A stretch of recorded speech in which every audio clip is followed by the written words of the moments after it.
Welcome, everybody, to this week's edition of the Mocha Live podcast. It is Wednesday, August 16th. It is 5 p.m. Eastern Standard Time here in Brooklyn.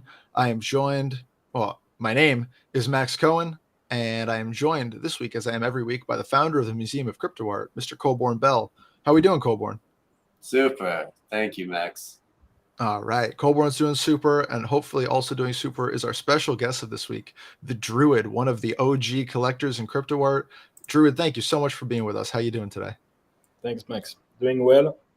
It's hot here in Switzerland, 11 p.m., but 30 degrees in the house. So doing pretty well, but enduring the weather.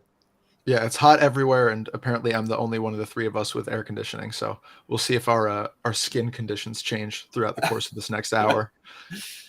So it's really exciting to have you on, Druid, because we've been relaying the same story a couple of times over the last few weeks of this podcast. We would get into a conversation about collectorship, especially in the early days of Super Rare, and we would come to this interesting story of you leaving really small bids on Super Rare artworks, like 0.01 or 0.1 ETH bids, and collecting a ton of art that way. And we have a larger kind of discussion today on the nature of collecting and how it's changed for better or for worse. But I have to know, why did you start doing that? Where did that decision come from when you first decided to start leaving these tiny little bids?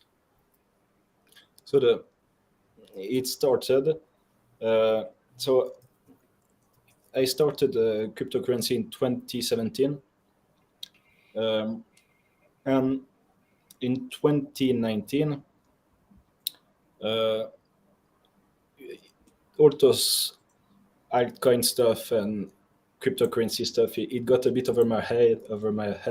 Like, it was like fake community, like shutting each other back to make money, and like I made a full cycle. And it's the stuff you fall in love with a project, and then you get fucked because you fall in love with the project, and I got in the full cycle, made money, lost money, and after, okay, I was like, I'm done with that. And I saw, actually was a nice first step into it, because I saw a tweet of Arota Money Arota, Mhm. and basically was him selling a piece to, I think it was Token Angel, I'm not sure, but he sold a piece, and for a fairly good amount back then. And I was like, and you can find back the tweet, but basically it was, I don't understand, like, it doesn't exist. I say in the tweet, it doesn't exist. Like, what the fuck is this? And I say, but I say I like it, but I mean, and I remember I said, if I had to choose between this and a Soulage, I would take the Soulage because I can put it on the wall. Mhm. And he said I would take Soulage too. Yes, yeah. So my first encounter with crypto art was with Moneta. So it was a really nice encounter. And then I got interested into it, and I say it's not because I don't understand it that it's not something real. So I went into it. I joined the Super Art Telegram, and I discovered a new world. And basically, it was I realized that those so there was those artists that were making big sales, big for back then, and I realized that there was a lot of other artists that were not even getting any bids, and I saw that on the Telegram, and they were congratulating the people making some sales, because back then there was, like, I think 4 big pocket collectors. You can Moderates, Token Angels, Whale Shark, and Maybe Seb. So some others, but it was very limited. And basically, those collectors, they had preference. They liked some stuff, so they were buying those kind of stuff. And in the market, there was a lot of different type of art already available, and all those artists making this type of art, they didn't even get any bids on their work. And I say that's not fair. Like, it's not what you like, but it's still good work. It's still a nice work. And so I say, you know what? I'm gonna show them that someone see their work, and that their work is appreciated, and that at least someone see them.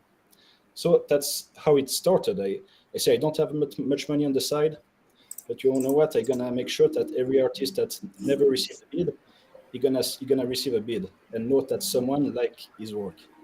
So Well, that's that's interesting because like you got a lot of flack, I think, for that decision, right?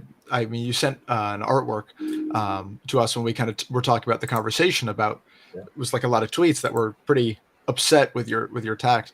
Colborne, I'm wondering But I when feel when you like I first, feel like go ahead, go yeah. ahead. Yeah, no. No, I was just gonna say, like, when did you first kind of like encounter the druid? Like, what was that? I mean, I think right away. I think right away because I took a lot of inspiration from the methodology.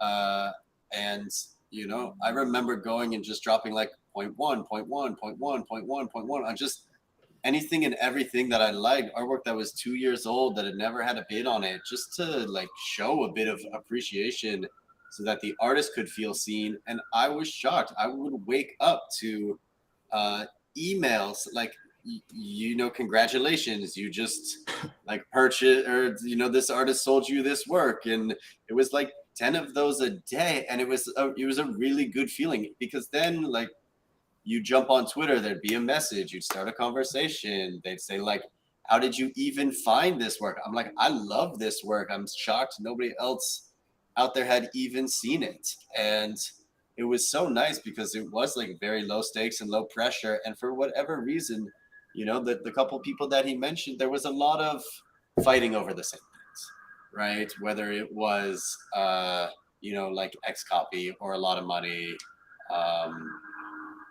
I don't even or like the Trevor Jones pieces that were on Super Rare to begin with. I feel like that's kind of what was pushing things a bit higher and higher. And you're saying that was being fought over by those four kind of collectors, right? The whale sharks, the moderatses, etc. It was like whale shark, moderats, and token angels. Sure.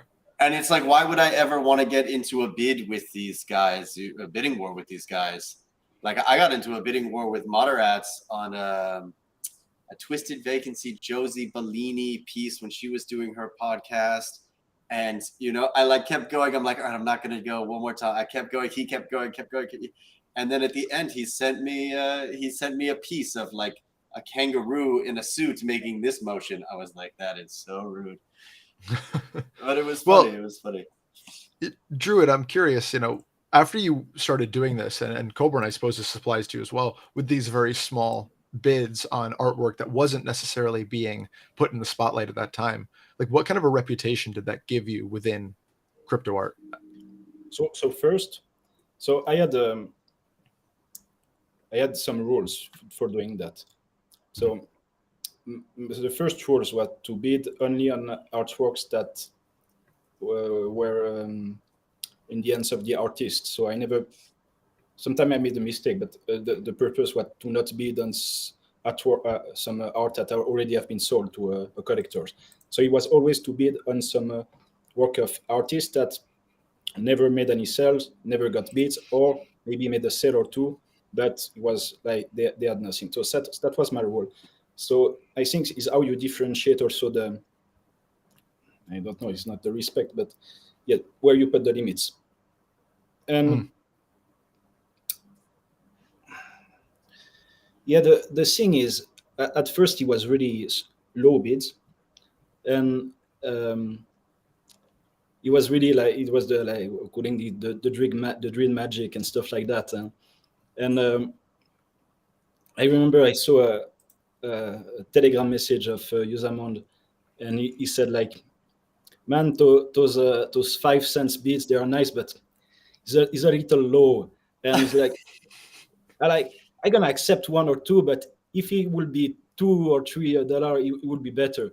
I was say no more, and and yeah, but he started like that, and after he didn't the hate, if I can call it like that, he didn't start right away. He started when I started to get art piece, and not a little, a lot of them.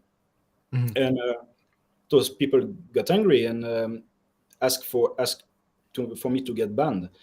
And Akatao was very angry at me because he was one of the only artists at the moment that was making sales, big sales for the time. So he was getting very angry because he was attacking the reputation of the platform and the artist, and some collectors to Jimmy and others like that were very mad at me for doing that and saying that I didn't respect the artist, and that and they were asking to ban me. And there is this message in the art piece that I send you the link to, and you see all those phrases from the Telegram group and the Discord group. And I think it was Zach that say, well, we cannot ban him because some artists are selling pieces to him. And yeah, they really got very angry and even insulting artists, and say, if you sell to this man, if you sell to the Druid, you will never sell any more piece to a higher price to anybody else. And also to me, if all the piece you buy, nobody gonna ever buy them because it's like they are worth nothing anymore. And Mhm. basically, it was a lot of hate. And I think if it would have continued, like I will have get a bit. I would say, okay, it's enough, and I'm gonna stop because it's not fun anymore, and because I didn't see the good side of it too. Because back then, you have to remember, back then, every bid you putted, the art piece went directly on the front page of Super Rare.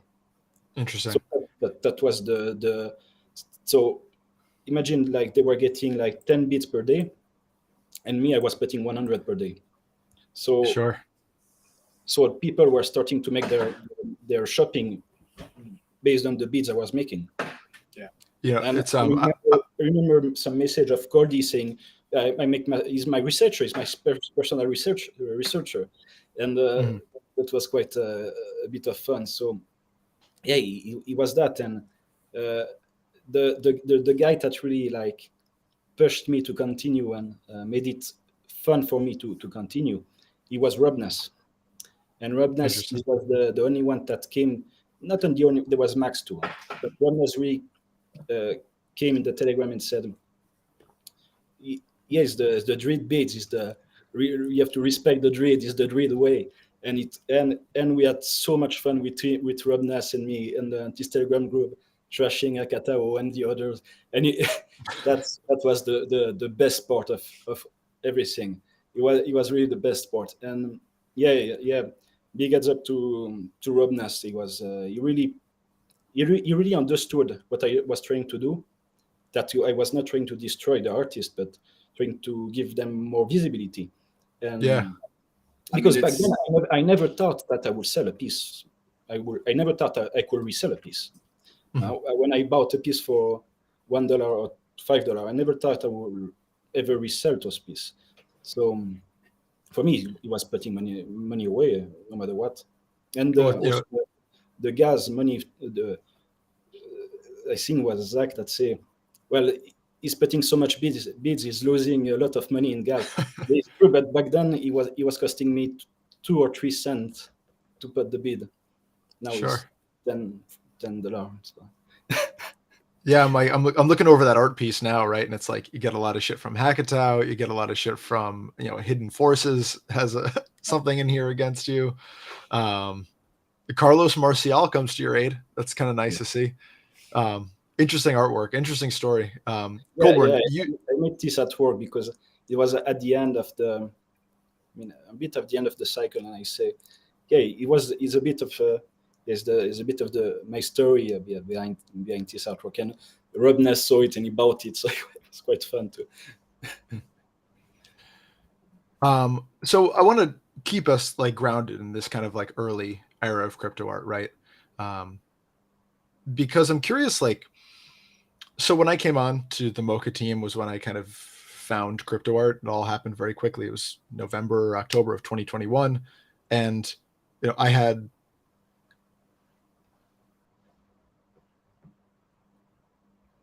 Oh, we lost him.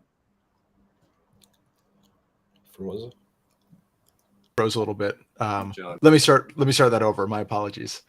So like when I came into crypto art in late 2021, I had Colburn, you, and I had Renee, and I had the whole Mocha team to kind of help me develop this like perspective of just what was going on and what was important, etc. And I'm curious, Colburn, maybe you can start us off, but like when in these early days of crypto art, right, where people were leaving and accepting $1, $2, $3, $4, $5 bids on things, how did somebody get their bearings on like what was going on here? What was the process of figuring out who were the big collectors and who were the artists and what actually taking place?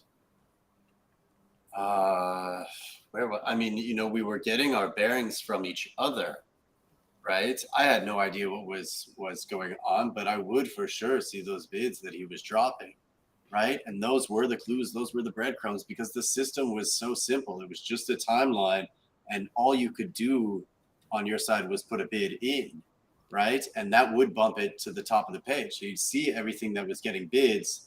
But there weren't like reserve auctions, and there was no timer. Like the Coldy method was generally accepted. Somebody would announce that they were going to accept something and like wait 24 hours, and that would maybe sometimes spark a bidding war. But a lot of the times, you weren't gonna see more than one bidder on an artwork. And I think a lot of that magic we've certainly lost. Like it was. The big clues, of course, were who were the artists looking at, right? Because I didn't trust the money. You can't really trust the money. You have to trust like who the other artists are taking and spending their money on. Now it's interesting to think about kind of all of crypto, like network effects, but also crypto art, how like the early participants, a lot of the early participants who were successful still continue to be successful today. And that's, that is kind of like an effect of the money, but yeah. Back then, the only fact that you were in super rare for an artist, it was already an accomplishment. So you didn't have to search for long. You just had to take what you liked, because it was already the barrier to cross. I mean, yeah, it was the curated platform, right? And that was the curated art. So it was representing something that was, apparently like the best of the ecosystem. This as opposed to say like Rarible, which Rarible was kind of way later. It was just like non-origin maker's place. Was way later. It was after the second ban of Rubness and Max. Max was one of the first. I think it was the first piece I got. It was a Max Osiris, because it was the first beads I potted. It was 5 cents bids. And Max accepted the bid, and everybody was like, what the fuck? Why you do that? Because Max, back then, he was making some sales. And everybody, why you accepted this bid? And he said, because I like to share my work with people that enjoy it. And I say, okay, this for me is an artist. Yeah. He's not doing it only for the money. Of course, it's important. He's not doing it for the money. He's making it. He makes art because he needs to make art. He feels the need to make it. He's living. He lives for that. He lives for his passion, and he's sharing his work with people, no matter how much they can put. Like if someone likes some piece, he's gonna find a way to. You will be able to find a way to get a piece of from him. So, like that's for me. That was like. I want to collect pieces from guys like him. Guys that are true artists for me. What did it, mean back then to buy, a work from an artist? Like, what kind of an effect would a bid or a sale, like to one of you who had, large amounts of institutional either respect or reputation have? You're talking about somebody who had never made a sale before? Well, just in general, right? I mean, it was just different. It was just different. It was like those social connections were forming, right? So everybody was kind of like getting to know each other, who these people were, what their intentions are. I mean, at the end of the day, being in crypto long enough, you have to know to like tread lightly whenever you start to do something new with anonymous individuals, right? You don't know these people, you don't know what they're doing, but you can, at least the artists, you can see their output, right? So that is more of a basis for like, and then you start to understand like who fucks with who, like who is in this camp and who is in this camp, and you know what are their motives and their objectives. Sure. And I think we used to talk, at least personally, I used to talk way more to the artist back then. The collectors wouldn't talk. Yeah. But for the most part, the collectors would not talk with one another. Yeah. And like when I first met Max and Robness and I found their mentality, I stopped buying art only because I liked a piece. I started buying art because I liked the artist. So the artist was the art for me. And even if I don't really like the piece a lot, I was like, no, man, this is made by this guy that is just a machine, and I want this piece because it's I want to support this mentality. So that's why that's why I bought a lot of piece of Robness and Max back then.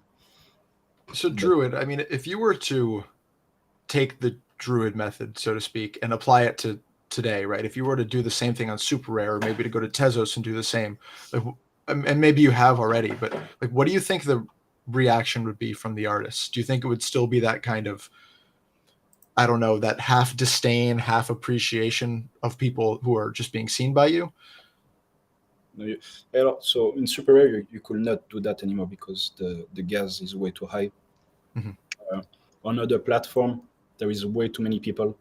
It made a lot of noise back then because it was a family, a little family. Now it's a fucking city, and it was disruptive. So it made a lot of noise because it was a little community. But now it's so crowded that it will not make that much noise, and it will just be looked at spam. You will not make the difference. You could make that on Tezos blockchain, but there's no incentive to make that because it will just be seen as spam. And, cool. But I now I prefer to buy piece on Tezos blockchain for my parts because of it's more accessible. You can buy pieces that are not that much expensive and not spend $100 on gas. Sure. Colborne, what is it like compared to, a couple years ago, like making relationships with artists at this stage? Harder, easier? It's way more difficult. He's right. And it's like when you're a family, you know everybody and you know a lot about everybody, and it feels very close. But when it's this big, I find it's like fewer and farther between that I meet somebody that is in the space for similar reasons that I got into the space in the beginning. Right. And there's people over time that like have emerged and I respect and reach out and like let them know, or I think are incredible digital artists. But something about that early mix of like you are in crypto and you are a digital artist is just a person that I'm going to be very interested in because, I'm in crypto and I just like the expression of these things. So I find it more difficult, although I find myself on the other side also more friendly with collectors. Interesting. Right? So, and that's just by proxy of getting to know each other and the thing kind of happening and like being in that place at that time. And whereas once you felt like you were in competition, well, suddenly it is familial. Yeah, that's really interesting. Friendly. Yeah, I mean, Druid, like, do you still like maintain these relationships with all of these artists and collectors who you are kind of within this situation, together with in 2019, 2020, whenever this was? Or like, I mean, do you find those being supplanted by the years that have passed in the middle? Because it does seem like there are, from my perspective, there's just a dichotomy, an exclusive dichotomy, right? There's less nuance about like the year at which crypto art blew up, or at which various nuances changed. It seems like there is this very hard divide between the early crypto art, undefined like time wise, but defined in terms of ideology, and then modern crypto art, which same thing. It's right. We don't know when it starts or when it ends, but it has like a different ideology. Do you find yourself still prioritizing and maintaining your connections to those who are with you in the early stage as opposed to those who came later? Well, it's true that Colborne said that back then it was more difficult to make. I think it was more difficult to make to create a relation between collectors than a collector and an artist. And since it was a very small family, and I think there is this family still exists. You just have to see between the lines. It's still there, and I don't like to say it's a true family, but uh, yeah, I'm still a, like a very big friend to Robnes and the others and Max and other people and like because back then when you created a link when money was not involved, so that's a Mhm. big part of it. You bought a piece because you liked it, not because you wanted to make money, because you never thought it would Mhm. be that crazy that you could make money out of this. That's the big stuff. So you bought something because you liked the guy, you wanted to support him, and there was no idea of money involved. So that that's great friendships. And for example, I have the story of Brendan Walsh. He's a the OJ artist in Subera, not that well known, but he should, and he's making a lot of poetry now. And he told me like one year ago, like those $10 bids you made back then on my art, and I accepted. Well, he was without a house back then, and he told me that he could not afford to go to a doctor, and that this $10 bid it allowed him to buy clove oil to kill the pain on his teeth. And I was like, yeah, I got the like he made me cry because he was like you have this kind of impact of people, even if it's not thousands of dollar, is you can have some impact on people, and that was just amazing to hear. That was an amazing story he told me, and yeah. So Yeah. with those kind of things, you create amazing friendships, and Mhm. of course they still exist, and there is still this family. Brandon's is one of the most incredible stories, Max. If you don't know it, we should like try and do as much as we Yeah, can to profile it because it is just like a true crypto and crypto art story. Um, and somebody that is like so bright, so intelligent, sees so much. Uh, we have his piece, Carson's Coin, in the Genesis collection. yeah, Could you tell the story? And I don't, you know, I don't know. that's really their story to tell. I can tell the story of Karsten Coin, which I think was the was it World Bank? Yeah, it's the World Bank guy. Yeah, he's got a. I can find that for you. Yeah, yeah. I mean, you know, Brendan.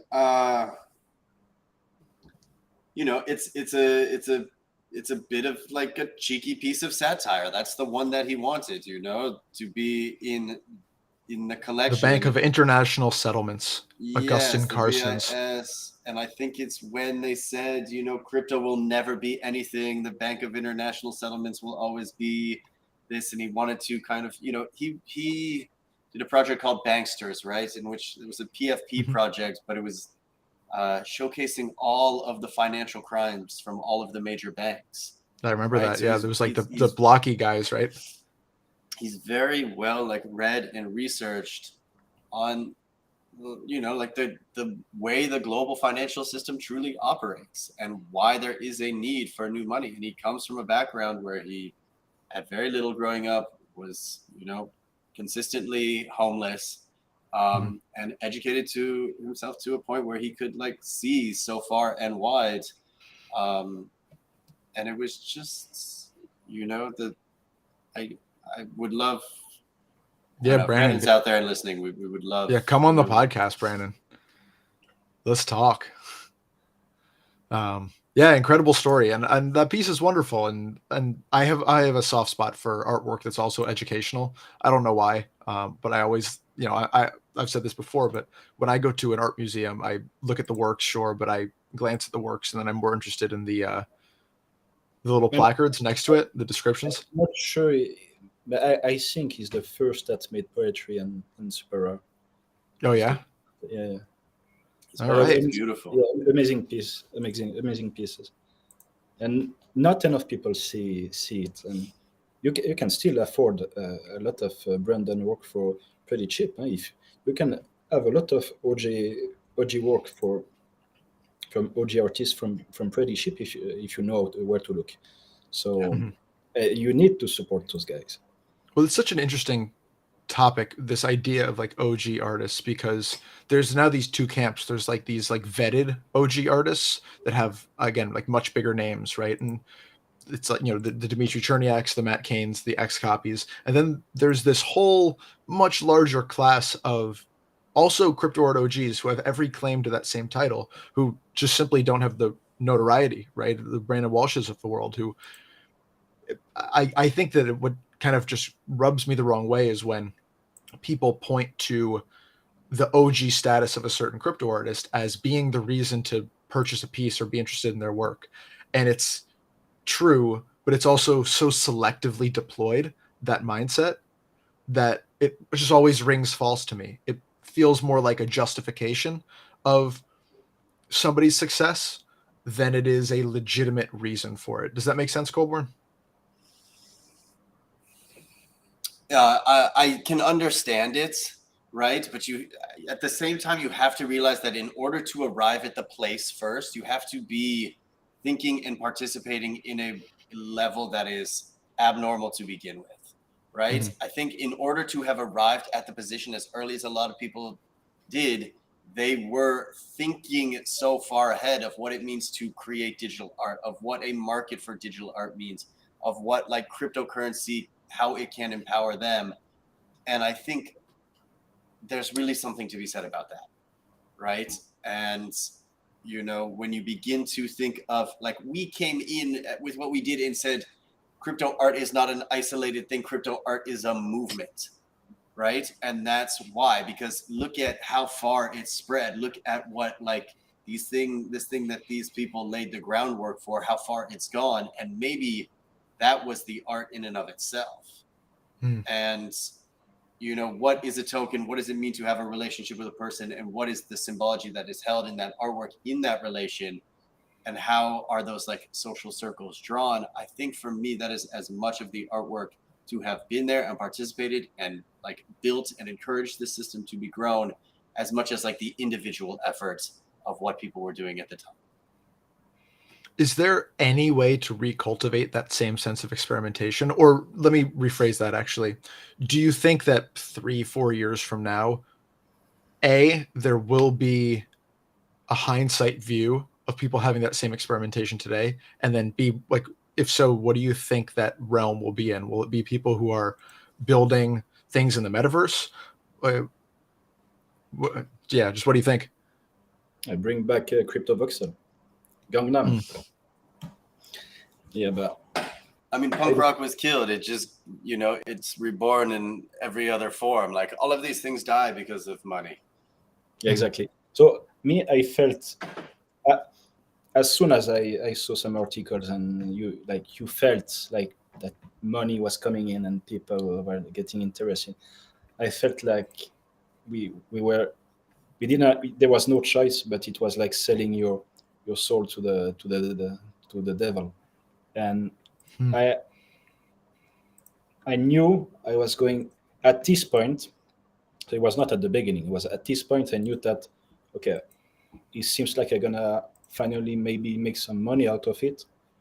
Gonna be great. But on the other hand, like, gonna say goodbye to everything we've created, and this family we have created, and that fucking sucked hard.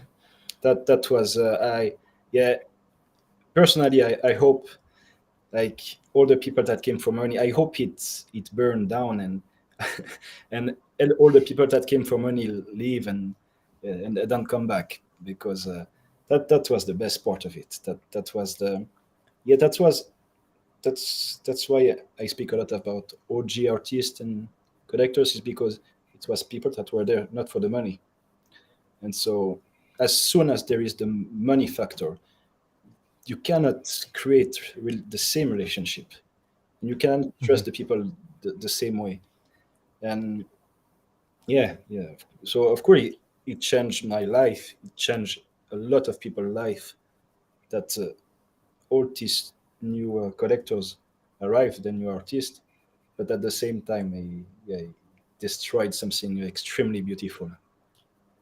The Mm. shift in the dynamic, Max, was so noticeable, like I in could smell it. 2021, the middle of 2021, because I'm telling you, before I never once received a message from any person asking me to look at that work or purchase their work, right? Never like a direct message. And then suddenly at that point, it's like everybody in your like inbox writing you say, I just minted this, I'm selling it for this, it got a bid from this person, just like trying to game everybody else against each other. And Yeah. that it's sad when like when the first like approach to the art is like, oh, like this person wants me to buy this, instead of just Yeah. like look at it, enjoy it, talk about it, if you like it, put a bid on it.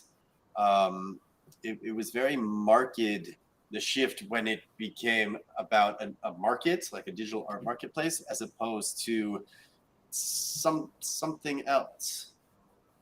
This is something, and I have to be careful how I say this because I don't want to like again implicate myself in anything that's not truthful. But I think that there is a sense of, oftentimes, a sense of entitlement with artists in this space, and that is obviously, I need to go into more detail, but it, I, I've been an artist for a long time, right? I've said it a million times. Like, I write weird individual fiction that nobody's ever going to buy.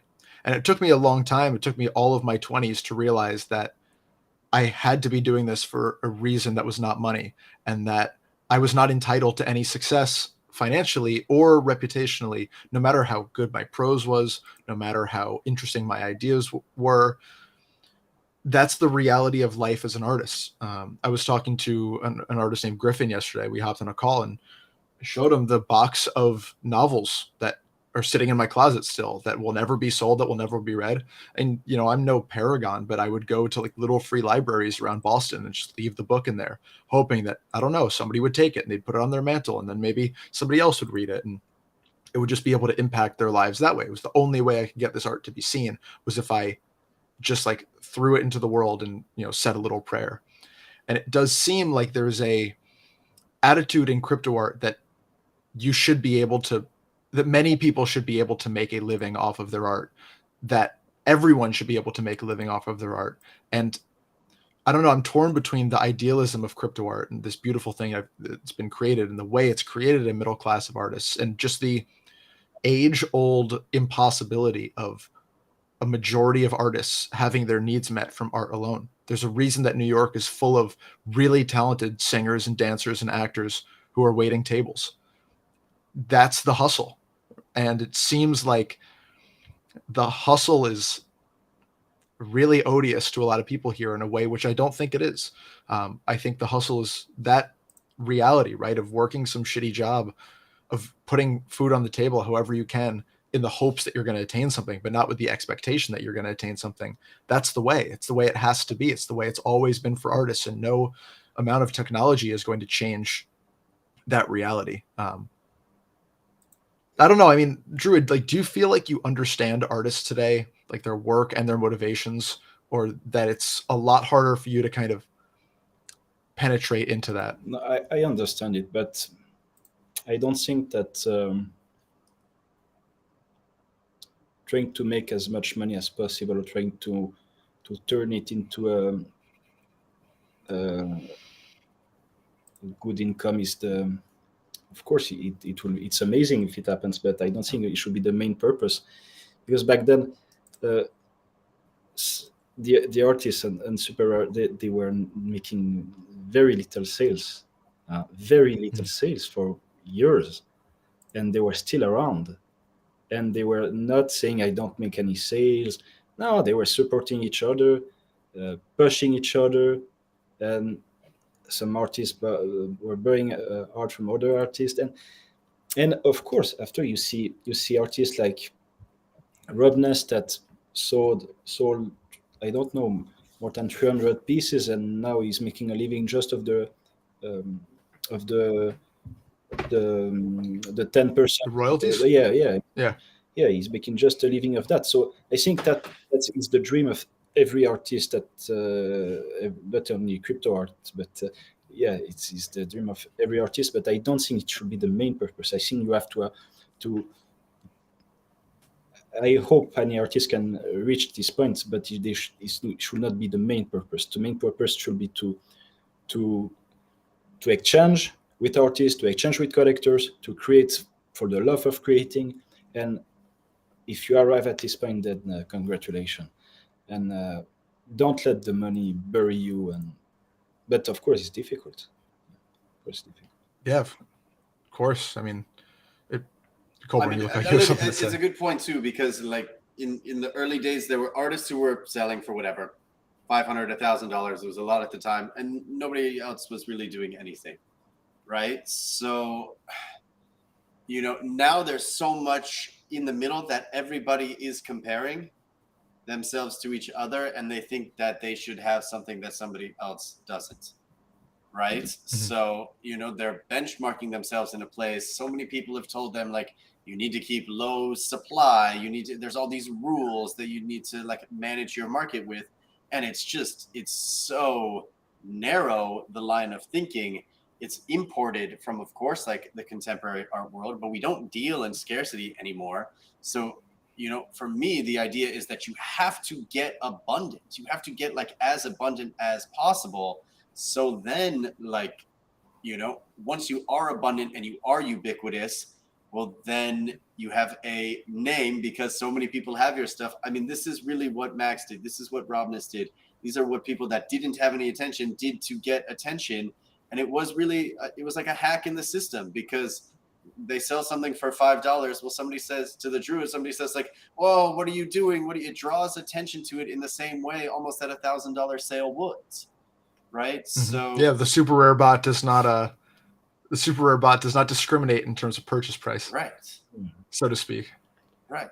And yeah, I mean, yeah, it's like whatever draws attention, it's the attention that's the economy, right? It's not like the actual money. The money will follow the attention. So how do you draw the attention?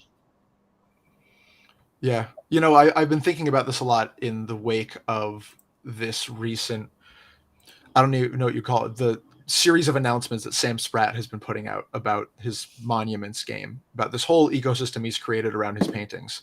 And at first, it really rubbed me the wrong way, and I'm happy to go into more detail about that if you guys don't know what I'm talking about. But it's the videos and these skulls and this council. It's all of these things, and this game that it costs 3 1/3 ETH to play, so it's just the same.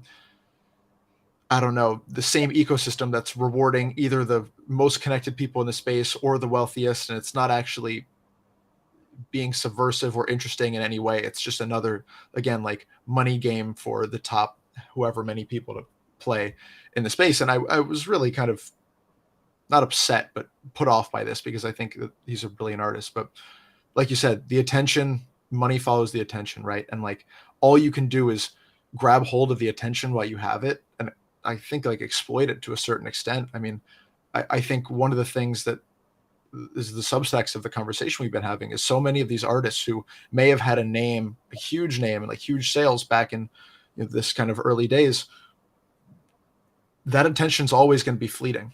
Hackatao is a great example. Hackatao was like the 3rd or 4th highest selling artist in the history of the space, in the history of crypto art. And yet, where's the buzz for Hackatao anymore? Where's the the people searching for clout from Hackatow. I don't know, Druid, am I barking up totally the wrong tree with this line of thinking? I Or think you're right, but I think it depends. But it all come back to the artist mentality. It all come back to that. Uh, I don't think you will never see a Max or Robness die because uh, they have something. And they are not like he's not monkey pictures guy. It's real dude that have like a they are unique. They are a piece of art, and it, they will never die because they are special as a individual, and that's the kind Hmm. of artist you want to be. I think you want to create something special. You want to create because you need to create, because you feel the need to create. And yeah, back then, yeah, I, I I saw the difference. I think I never bid on Akatao work because of how he responded to the first bids I putted back then. And yeah, I never tried to get a piece from artists that had, for me, what I call the bad mentality, which was trying just to sell more work at a higher price, try to limit the amount of work, and to to do that. So yeah, I think for an artist to be successful, he need to trust himself and uh, work on himself, but not only like on his on who he is as an individual. And Mm. yeah, take example of on Max and Robness. I mean, Cobra, what's that thing you always say about the trash artists? About like it captures a moment in time, something. well, it's just like I think those two individuals and others like are very emblematic of where we have to go as a society, right? We have to be smaller, quicker, lean, more productive, like responsive, scrappy, creating with like found different digital artifacts. I think there's a spirit and a mentality of like what is next, and it's so visionary, forward thinking that it's incredibly misunderstood and underappreciated, right? And we just got piled on with like a bunch of like weight that was pulling us back, right? Mm. Like anything that came after kind of just pulled us back into this status quo when we were looking for escape velocity. And we know we need escape velocity from these systems that we have because these systems that we have are failing, right? So if it's not the artists through the art, but most importantly through themselves to like give us a model of how we can begin to like change and adapt and be creative and responsive to any situation currently in its time, that is cool to me. Like the ability for these individuals and others to be responsive in real time to digital culture and critique it is incredibly impressive. Like that very it could not really be done, the speed in which people are able to like produce a work, respond to an event, and share something like that moved them and may move others. Yeah. But that's also a consequence of like where we are at with the internet and with how we communicate on the internet too, right? I think we had our reactionary period for a while, but it seems like at a certain level of thought and intent, it becomes kind of odious to just respond to things that are happening with your first response to that. Now, I'm no visual artist. I write lengthy prose, which requires a certain level of long-term thinking about things. But every time that I think about tweeting something out in response to an event, I give it 3 hours and I think, oh, that wasn't really very measured. I should probably move against this. And what Robness and Max Osiris did was, I think, capture a moment of the internet, especially, I mean, what was it? It was around that kind of like 2020 era where, things I feel like have settled down, but that was when we were first kind of realizing collectively that, Facebook and Twitter were heavily influencing our like political beliefs and our level of division and things like that. And that was so much due to the provocativeness of I don't know, certain marketable entities and their thoughts and how that was being expressed. So I think that expressed a certain time frame, but I'm not sure. I mean, and Drew, what do you think? Like, does it still express how we They communicate on did. the internet? They did. Like, if you're an artist and you look at both of them, they did like they did so much counterproductive things that seemed, no, at least that seemed counterproductive, uh, and always pushing the limits. They Mhm. were always pushing the limits. Super was saying you cannot upload more than 4 pieces per week. Max was saying, "Fuck them, I'm gonna make 10." And then Rob Ness Mhm. said, someone said on Telegram, "You should create less work." He said, "You know what? He sent me a message at 5 in the morning. You know what? I'm putting all my works at $5. Uh, and I got 30 Robness work." And because he said, because I want to start something new, I want to get this Sell out. to sell out, and so I can start something new. And it went to the complete opposite to what other artists and even Super Rare was telling them to do. This every time they were doing the opposite, and they got banned 2 times. And I don't remember if it was the first or the second, but I even made the change.org petition to bring them back on Super Rare. Yeah. And, yeah, it was. But every time, either Max or Robness, every time that something was the norm, they were saying no, and I'm not gonna do this way. I'm gonna do my own way, and I'm gonna push the limit, and always too much, but just to just enough Mhm. to get banned. So Cool, just enough. we have to go in a couple of minutes, but I'd like to just ask both of you one final question. Coburn, maybe you can start us off. I'm just curious, like, do you have, I don't know, one or or one of like a very dear memory of collecting, whether now or in those early eras? Like, is there a moment that kind of like speaks to you as saying like this was emblematic of what this was?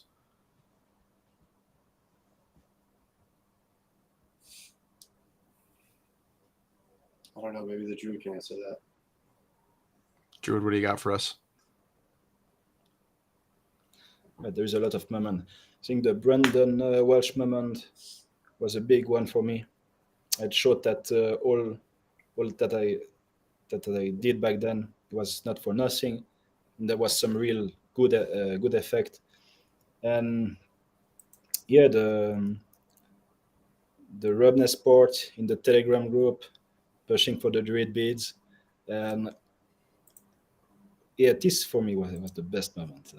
Was really the best moment. And yeah, also the first Max Max Osiris that sold me the first piece, and he said, and what he told me, he wrote to me, and I said, "Thank you for accepting the bid. I never thought you will accept this."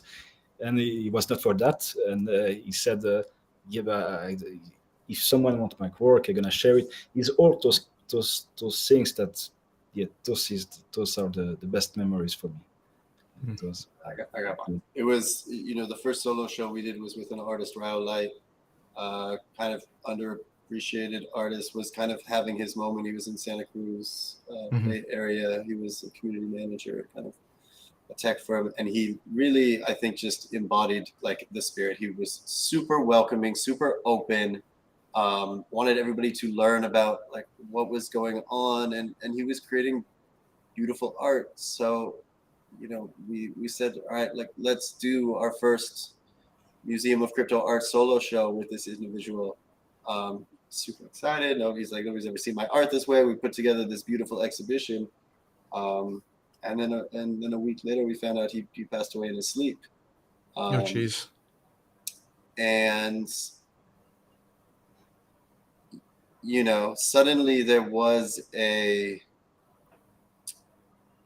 real permanence to the work that we were doing, and the bids that we were making, and the effects on people's lives that we might have been having, and just seeing and recognizing, and that just like obviously that stayed with me, but more of the spirit to just try and like grow our arms as big as possible to give everybody in the space like a collective hug to just like try and keep and hold that space. And I think that has long been in me and in the museum and a part of like everything that we're trying to do here, to just have like an artistic safety net, and if it's not monetary, then at least it's just like expressively, right? When people are more monitored and they might not feel their privacy is less, that there are tools and systems and technology in place that can continue to give people a voice and uplift them. Amen to that. Well, gentlemen, thank you both for your beautiful contributions to that last question and also to this wonderful conversation. I think it's a good time for us to get out of here. Druid, do you have anything you want to say to the people before we kick off? No, thank you for the invitation. It was an amazing time to talk with both of you. Very nice conversation. And yeah, really enjoyed it. Enjoyed your time here too. Coburn, anything you want to say to the people before we I want to thank the Druid for his time. I want to thank you for your work. I hope we it's nice to meet after all these years here and to have a little talk. So I'm grateful for you, and I'm grateful for everybody that tuned in and is still here with us. Yeah, crazy subtext to this conversation that you guys have been running in the same circle, doing this in lockstep for however many years, and first time face to face. Yeah, that's what we do on the Mocha Live podcast. We bring people together. Thanks for bringing us together, Max. Yeah. Yep, bringing you guys together, bringing audiences together, bringing all of crypto art together. That's that big hug you talked about. Exactly. We will be back next week at 5 p.m. EST. Please join us then. Otherwise, thanks so much for being with us. Have a lovely rest of your day, and I don't know, give your local crypto artist a hug. All right. See you. Goodbye, everybody. Spread the Druid bids. Druid bids. Yeah, Druid. Someone do the Druid method. All right. Goodbye, everybody. Have a